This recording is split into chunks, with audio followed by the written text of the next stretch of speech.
Buru-buru ingin menjadi anggota DPR, ada kenikmatan-kenikmatan tadi yang secara sinikal, Cing Abdel mengatakan bisa boba atau apa mau diperjuangkan sebetulnya?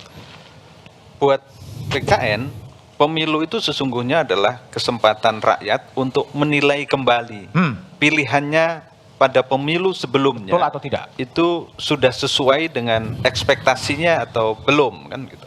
Nah, kesempatan seperti itulah yang kemudian membuka ruang politik bagi partai yang sudah ada sebelumnya maupun bagi partai yang baru untuk menawarkan harapan-harapan yang lebih baik gitu.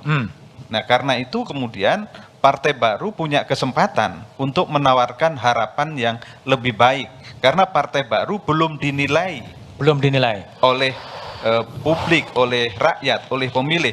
Partai yang lama yang sudah punya anggota parlemen dinilai apakah sudah sesuai dengan harapan tadi atau belum. Nilainya merah atau hijau. Simbolik banget ya. Merah, kuning, hijau atau ungu. Ungu, biru, toska. Oke. Ya, semua harus disebut gitu. Oke. Biar adil, tapi poinnya adalah pemilu itu adalah harus, menurut saya harus dibangun tradisi baru begini. Kalau pemilu biasanya dimaknai sebagai musim panen. Musim panen? Bagi pemilih, menurut saya mulai pemilu yang akan datang itu harus diubah menjadi musim tanam bagi pemilih.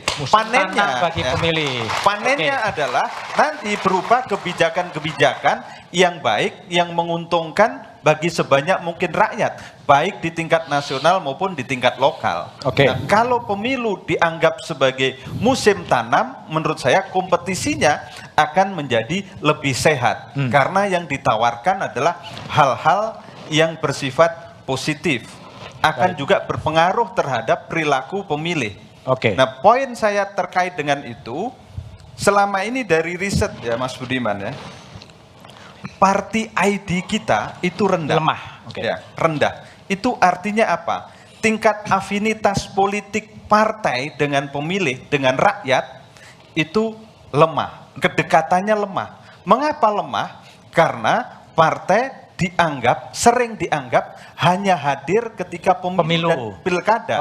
Nah, karena itu PKN ingin menawarkan sebagai pejuang suara rakyat selamanya. Pejuang suara rakyat selamanya. Bukan musiman, bukan musim pemilu. Bukan musim pemilu ya. Nah, baik. Bib, mau komentar Bib? Iya, saya sangat tertarik dengan diksi musim tanam dan musim panen ini. Tapi begini, soalnya kan sekarang itu sistem di DPR tidak memungkinkan kita pemilih untuk tahu persis orang yang mewakili saya itu dia setuju nggak misalnya sama Undang-Undang Cipta Kerja, dia setuju nggak dengan Undang-Undang Kesehatan, karena semuanya bukan one person one vote tapi one fraksi one vote gitu.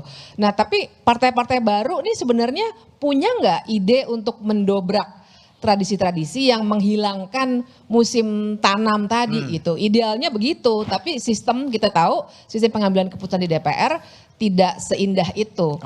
Kalau misalnya 8 partai baru ini ternyata tidak punya visi untuk mengubah cara DPR bekerja lebih partisipatif dan lain sebagainya, ya kita lingkaran setan nih. Akhirnya yang di sini juga akan sama aja.